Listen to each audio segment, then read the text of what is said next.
បាទបាទក្នុងការលក់ដូរសប្តាហ៍ថ្ងៃខ្ញុំជឿថាសម្រាប់អ្នកលក់ដូរដូចគ្នាយល់ហើយគ្រប់គ្នាតែងតែប្រម៉ូទនៅកម្មវិធីរបស់ខ្លួនទៅលើផលិតផលដើម្បីឲ្យអតិថិជនគាត់បានយល់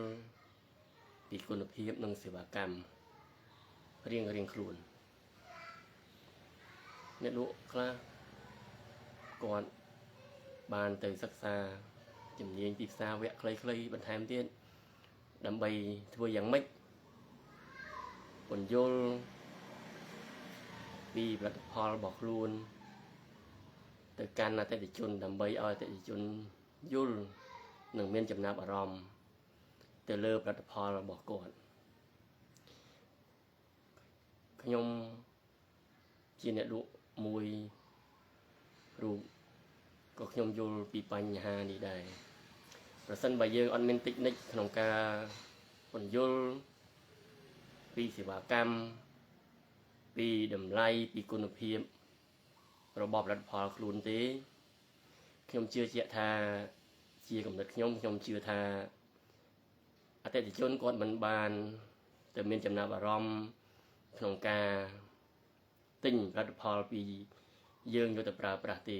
ដោយសារយើងមិនបានពន្យល់លម្អិតទៅនឹងផលិតផលយើងឲ្យបានក្បោះក្បាយសម្រាប់គាត់ដូច្នេះហើយអតិថិជនមួយចំនួនគាត់មិនសូវជាមានចំណាប់អារម្មណ៍នឹងការទិញឬក៏ខ្លាចរអាក្នុងការទិញផលិតផលរបស់យើងយកទៅប្រើប្រាស់ហើយជាមួយគ្នានេះដែរក្នុងនាមខ្ញុំជាអ្នកលក់អំពូលមួយរូបខ្ញុំតែងតែគិតថាវានៅតែជាការលំបាកសម្រាប់ការពន្យល់ពីផលិតផលរបស់ខ្លួនទៅកាន់អតិថិជនទោះបីជាខ្ញុំមានចំណេះដឹងតិចតួចពាក់ព័ន្ធទៅលើនឹងអំពូលនេះក៏ដោយតែខ្ញុំនឹងព្យាយាមខិតខំពន្យល់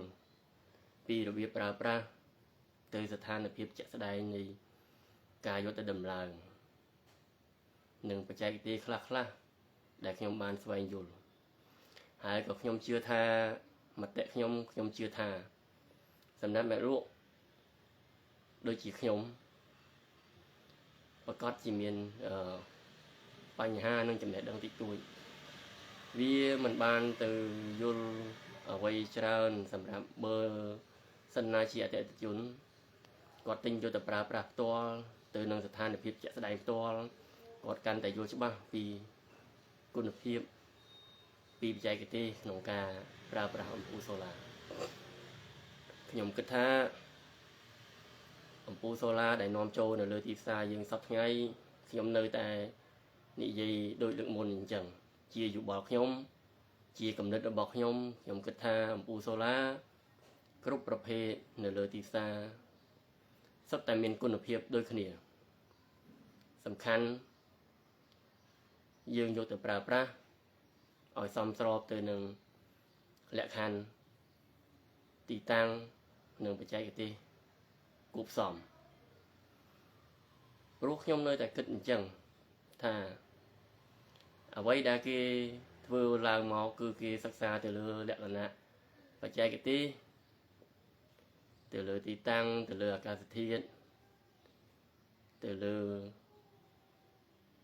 ធម៌ពលផលិតរបស់អំពូលរបស់ផ្ទាំងគឺគេសិក្សារួចហើយគឺអ្វីដែលគាត់ធ្វើមកគាត់មិនអោយខូចនៅ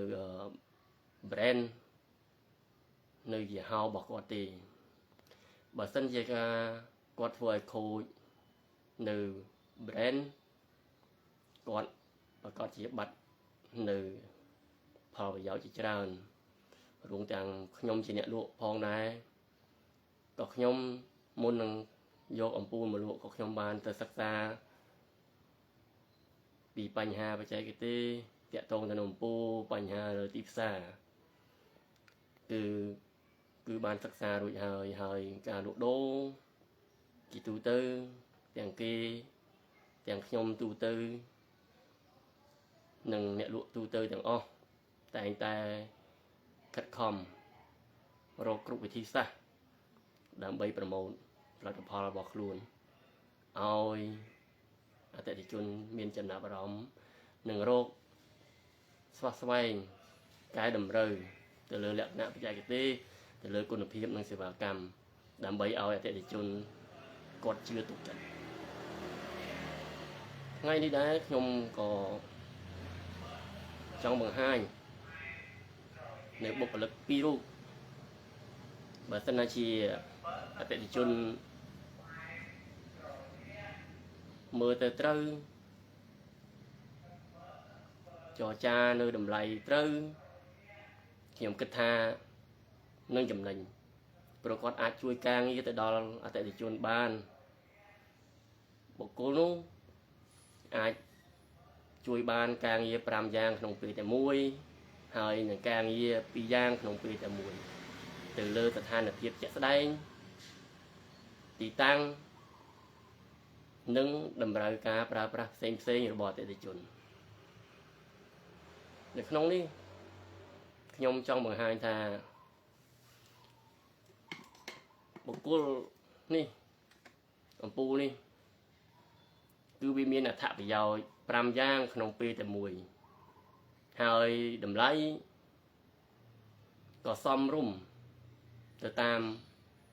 លទ្ធភាពទៅតាមប្រាក់ចំណូលឬក៏និយាយមួយម៉ាត់ទៅគឺថាអាចប្រើប្រាស់បានទូទៅដោយតម្លៃមិនថ្លៃតម្លៃគឺ$10ជាងហើយនៅក្នុងនោះអំពូលនេះគាត់ធ្វើឡើងដោយមានលក្ខណៈពិសេស5 option 6 option នៅក្នុងពេលតែមួយអញ្ចឹងខ្ញុំគិតថាវាងាយស្រួលសម្រាប់បងប្អូនសម្រាប់អតិថិជនទូទៅគឺវាអាចចល័តបាននៅគ្រប់ស្ថានភាពបត់បែនតាមតម្រូវការរបស់អតិថិជនដែលចង់ប្រើប្រាស់ជាមួយនឹងសូឡាខ្នាតតូចមួយនេះ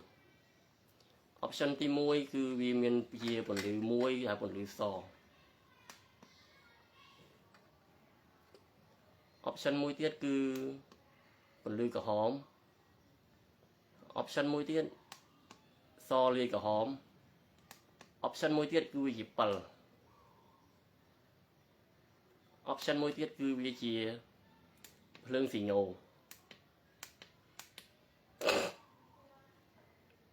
ហើយ option ចុងក្រោយគឺ option មួយទៀតគឺសម្រាប់សាកទូរស័ព្ទអញ្ចឹងវាមានលក្ខណៈងាយស្រួលហើយចំណេញច្រើនសម្រាប់បងប្អូនឬអតិថិជនដែលចង់បានអំពូលម៉ាកនេះយកទៅប្រើប្រាស់ហើយតម្លៃវិញគឺសមរម្យហើយនៅក្នុងមួយទៀតខ្ញុំចង់បង្ហាញទៅលើនៅអំពូលមួយទៀតដែលជាលក្ខណៈមួយដែលមានតម្លៃមួយសមរម្យដូចគ្នាវាមាន option 2សម្រាប់ដែលបងប្អូនឬអតិថិជនចង់យកទៅប្រើប្រាស់លម្អនៅគ្រប់ស្ថានភាពដែលបងប្អូនឬអតិថិជនយល់ថាសមស្របយកទៅដំឡើងអំពូលប្រភេទនេះគឺគេហៅថាអំពូលបង្គោលក្បាលរបងដែលវាមាន2 option វាមាន option 1គឺ option ពណ៌សនិង option ពណ៌ក្រហមវាមានលក្ខណៈមួយស្រស់ស្អាតហើយវាមិនបាច់ចំណាយអីច្រើនតម្លៃសមរម្យហើយខ្ញុំគិតថាគ្រប់អំពូលសូឡានិងគ្រប់គ្រឿងឧបករណ៍អគ្គិសនីអេឡិចត្រូនិកគឺយើងនិយាយពាក់ព័ន្ធទៅលើបច្ចេកទេសនៃការដំឡើងមិនថាអំពូលនោះទូចឬធំជាកម្រិតខ្ញុំគឺនិយាយបច្ចេកទេសបញ្ចូលពីបច្ចេកទេសពីរបៀបប្រើទៅកាន់អតិថិជនទើប bia logic chỉ chiêng dương đi dây từ lơ mọt rồi tha ông pui mùi mùi ở tại chốn cung bà ròm ở vậy đại quạt vừa mau được nhom chấm riệp chun chân qua sắc xa rồi ta hơi từ lơ lẹ nặng cái chai cái tê đại quạt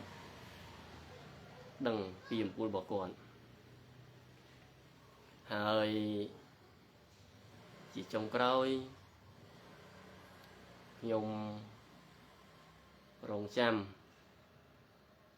hơi nâng ca tháp na tích tiên không đây tháp na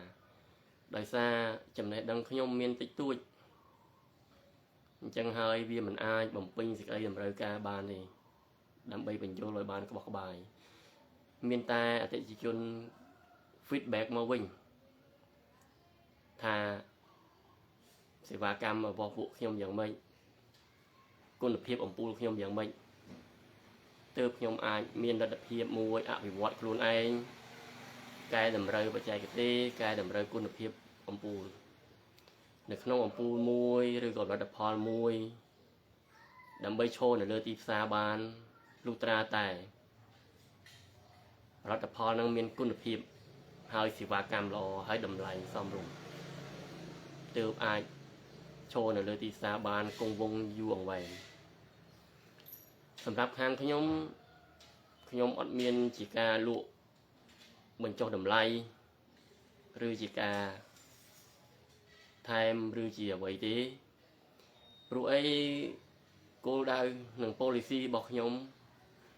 บ้านเสร็จรู้แต่hơi thà miễn bây giờ nhầm bò tí mỗiคือคุณภาพtí pi đầm lấy tí bây sẽ bà cảm không ca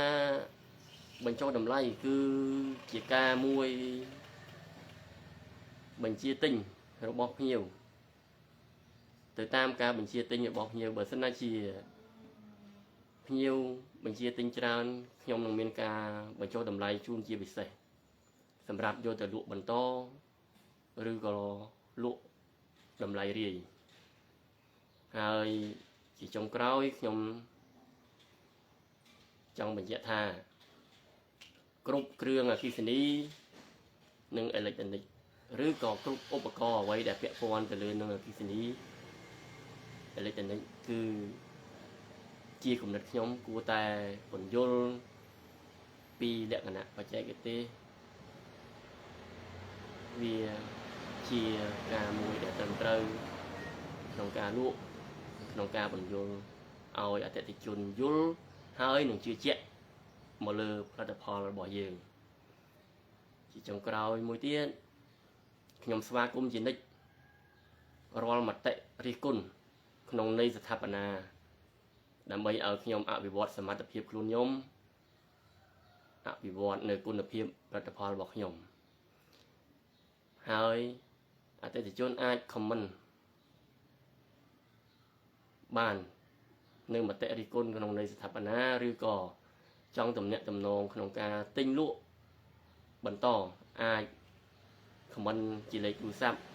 ឬមតិផ្សេងអរគុណក្នុងរយៈពេលកន្លងមកដែលអតិថិជននៅតែគាំទ្រខាងផលិតផល